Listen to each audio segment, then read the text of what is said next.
We who are professionally poets and have persisted in the rather ignoble art of verse making feel threatened by several sides. One, of course, is you're threatened by utter negligence. Nobody bothers. If you're a poet, you're nobody unless you're also somebody else. And secondly, it brings you very little fame, hardly any money. So it's a doomed vocation. And you could see the shamelessness on my face that I have been a poet for more than 70 years. What audacity and whatever, you know. So when Jayasri Burman, book of poems, came around, the first thing was that I said, look, इतनी थोड़ी जगह मिली है, अब उस पर भी एक कब्जा करने वाली एक और आ गई.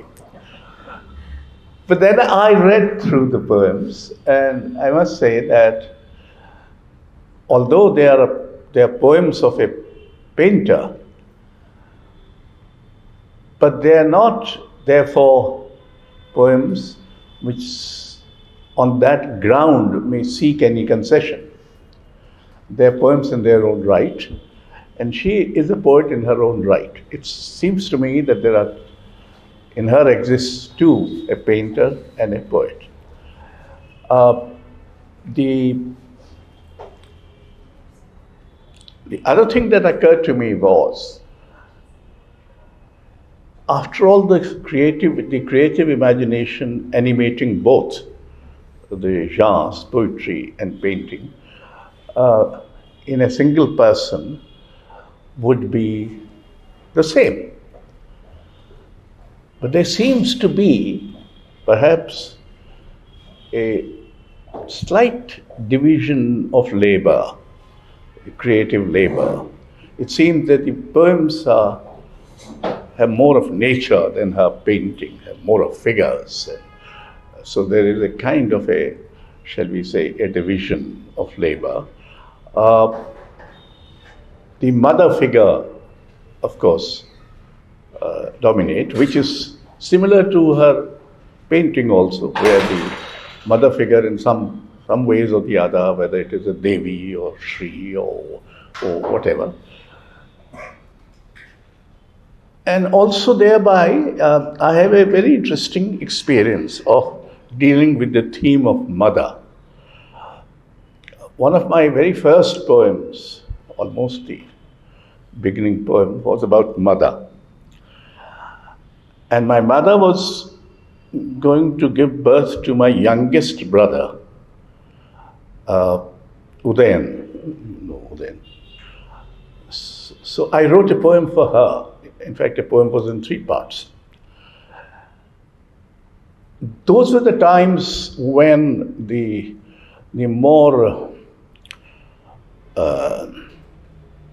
furious modernity was asserting itself on the scene, and therefore I was attacked on 2 grounds. One was that here is a son who's admiring the beauty of her mother.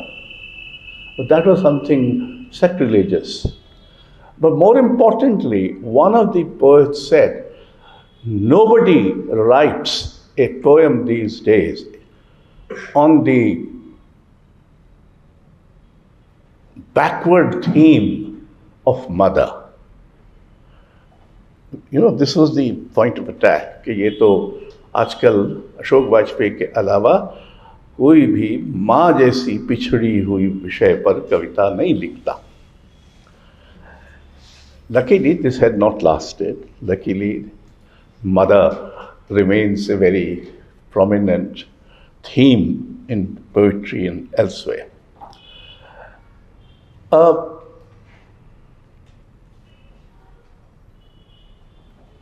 perhaps on our part of the world, the mother requires also all kinds of, apart from the human being who gives birth to you as a human being, apart from that connection, there are many other, we have mythologized the mother, we have eulogized the mother, we have done all kinds of things around mother, and from worshipping and doing matrika and all that to sort of there's a whole lot of explorations, creative and otherwise. So if I may, I will write to, we are supposed to be in conversation, aren't we? Anything. Okay. Anything No, simple, all artists. I've gone ahead because I was feeling so desperate getting into. I kept on shouting at my driver, it is GK2. And he kept on saying, no, this is Panchsheel Park. So we went around the whole world. Don't worry.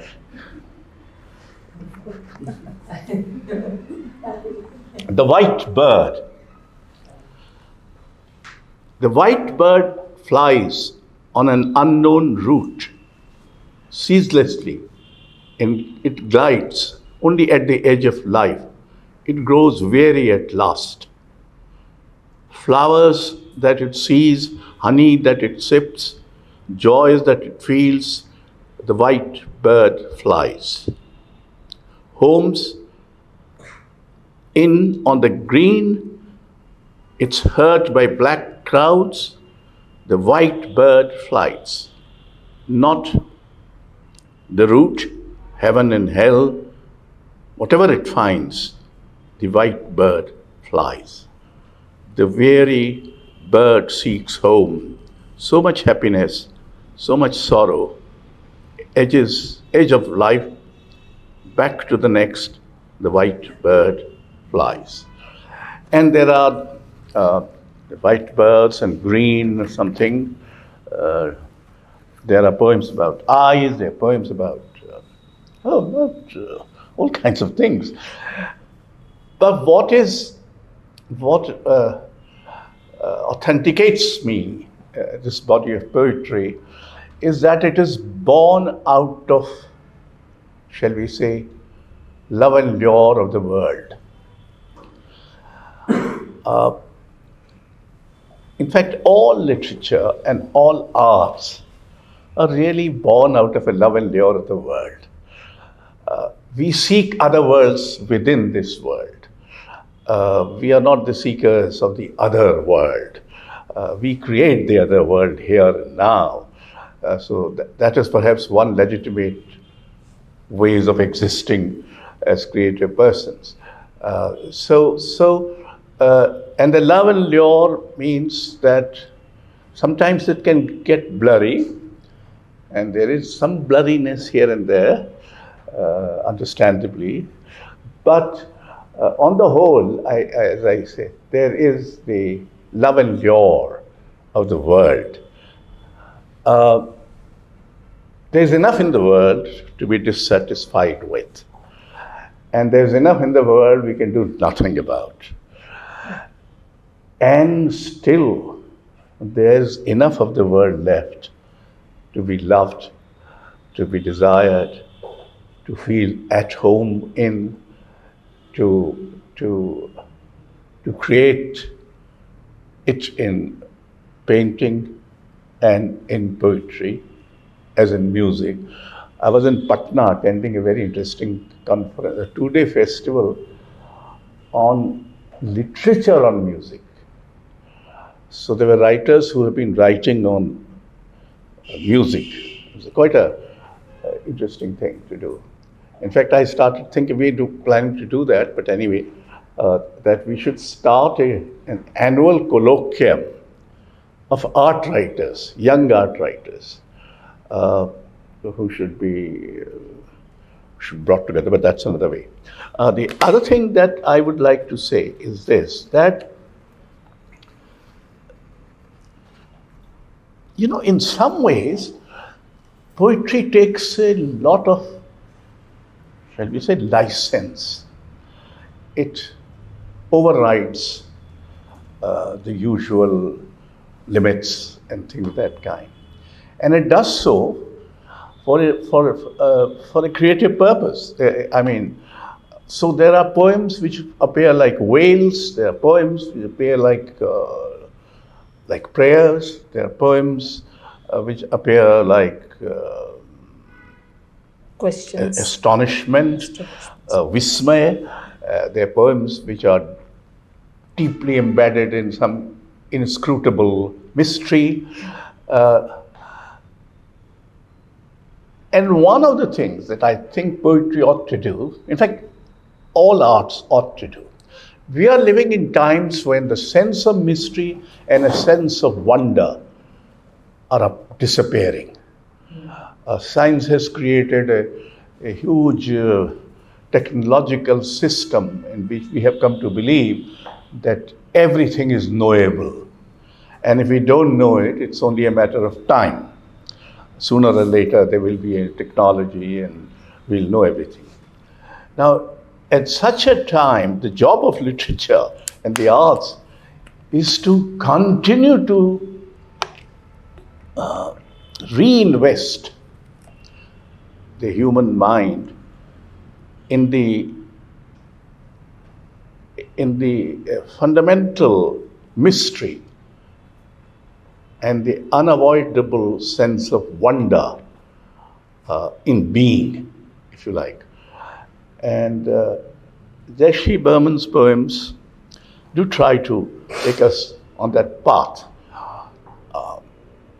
We can only show you the path, but we can't tell you where you'll end up. And that's for all you to decide. And we only questions. We have questions. We raise the questions. We have no answers. Those who think they have answers are usually mistaken. They don't have. But anyway, let me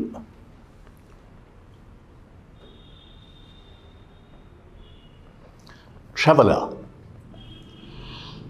On the deserted road, you, traveler, have walked so long, you are weary, traveler. There is so much you have left behind. It is almost time for sunrise, for the end of time. You have left behind white birds, the river blue. Traveler, you are weary. A tall hillock, you sit on it and reflect. You must alone. You move alone, no, muse alone. I thought I got this cataract removed, but and I thought I started seeing too much more. I didn't want to see so much, the ugliness and the so nice. So much of horrible public art on these pathways and what you have, and incredibly bad in a city which gave birth to such great artists. You have such horrendous. I am willing to fund a project in which some Hurdangiye in the middle of the night go and paint over all of them. Because crores of rupees must have been spent on that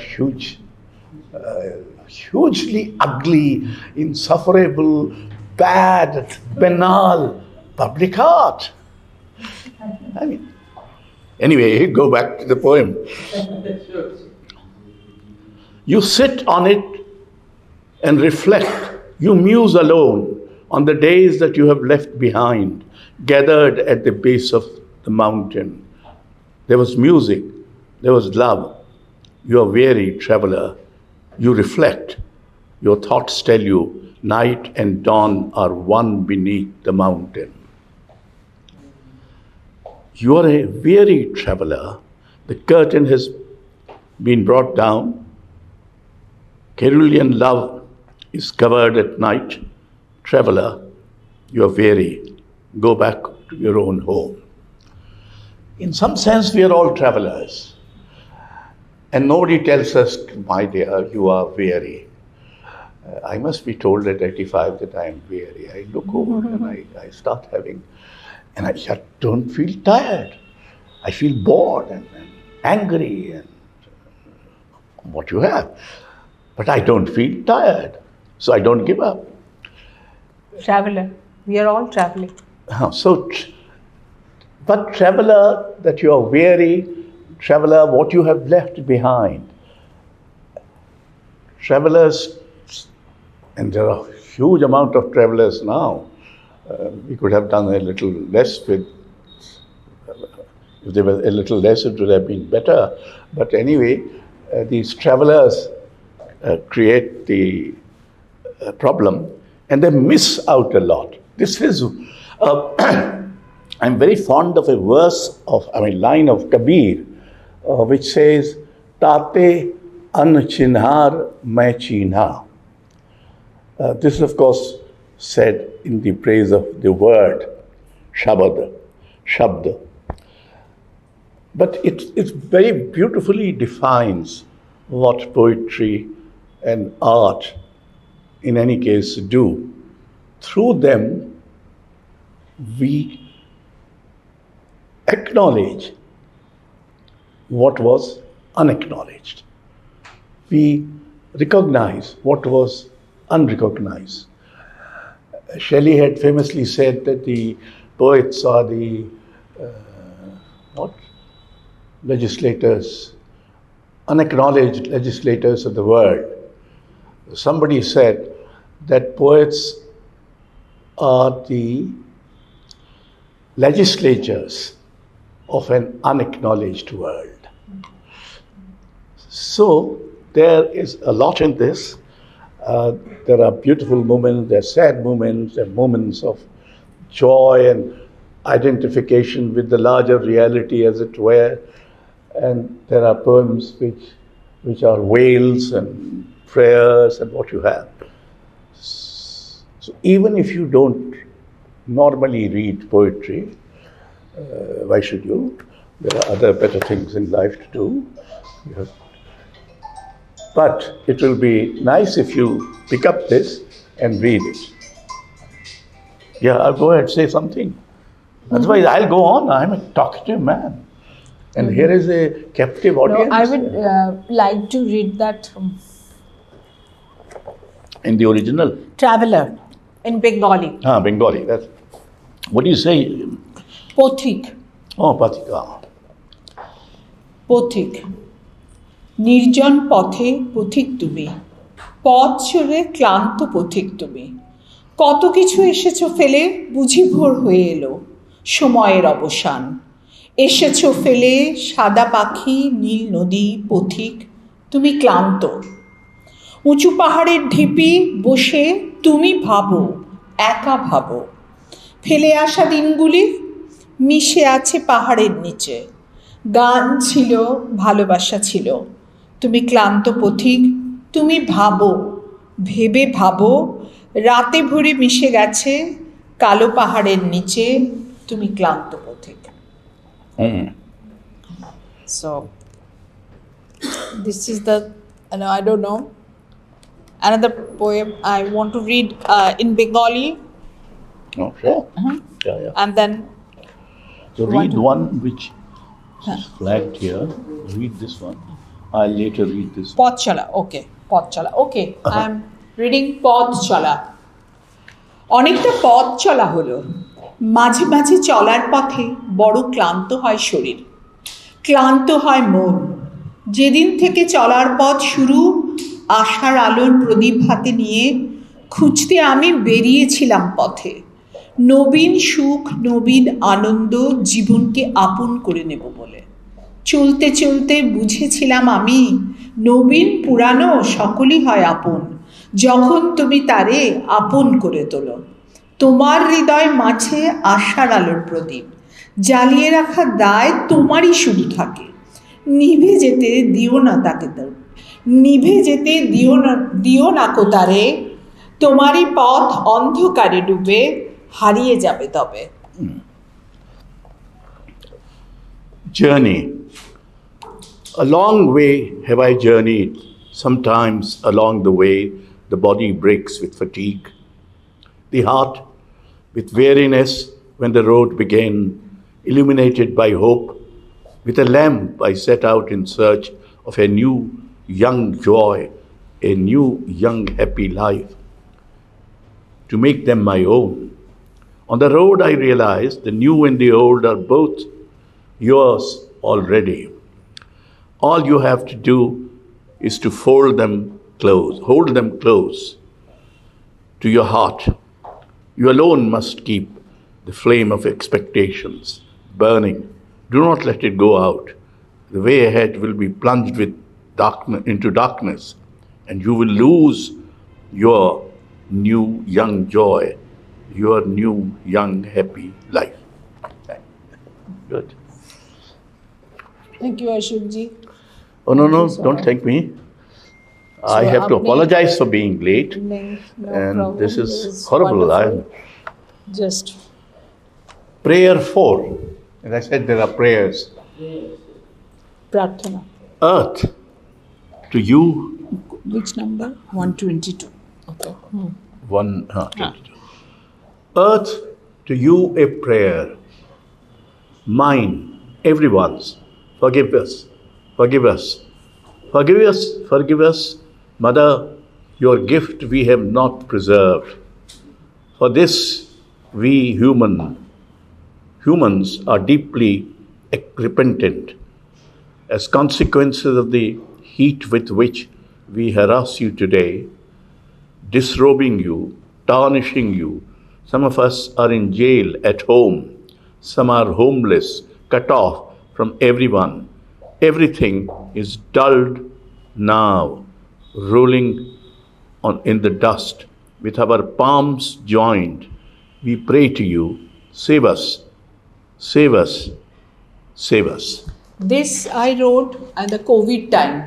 Like, we are all having the, same problem, same issues, and we don't know where we will be and how we will live our life.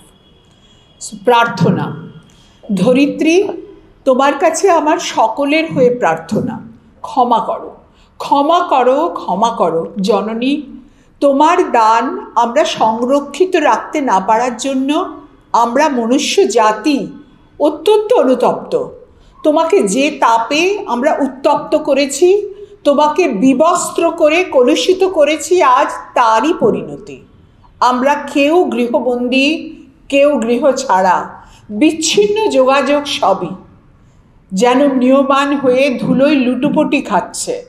তোমার কাছে করজোরে প্রার্থনা করি, রক্ষা করো, রক্ষা করো। Because we are all jailed in the house, we couldn't go out, and we are the human being, we have done this for ourselves only. We created this disaster for ourselves. So please, you have given us everything, but we have destroyed. So please forgive us. So that's it. The small little. Well, let me say in the end, poetry forgives, but it does not forget. And it is the job of poetry and the arts to remember, to keep the memory in custody, as it were, and to reanimate it as and when it is possible to do so. Boris Pasternak, the Russian poet who got the Nobel and was not allowed to get the Nobel.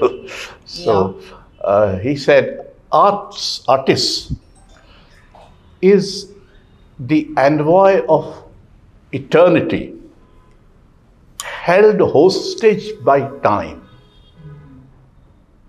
Artist is an envoy of eternity, held hostage by time. So here we are, for good or bad, envoys of eternity, held hostage by art alive and Sunana Anand for the moment. Thank you so much. I have It's a my question. pleasure to. I have a question. Yeah. Because both of them are poets, and I could understand Jayasri in Bangla and also in English. How how effective do you think English is as a medium to translate your thoughts in poetry? I mean, Gulku's done a great job, but do you think that English is adequate enough to? Well, you see, there are the idioms of India. there are three problems with English. One is English is a language of understatement, and our languages are languages of excess, of overstatement. So there is already a problem. If you translate it literally, sometimes it will appear to be banal or repetitive or whatever.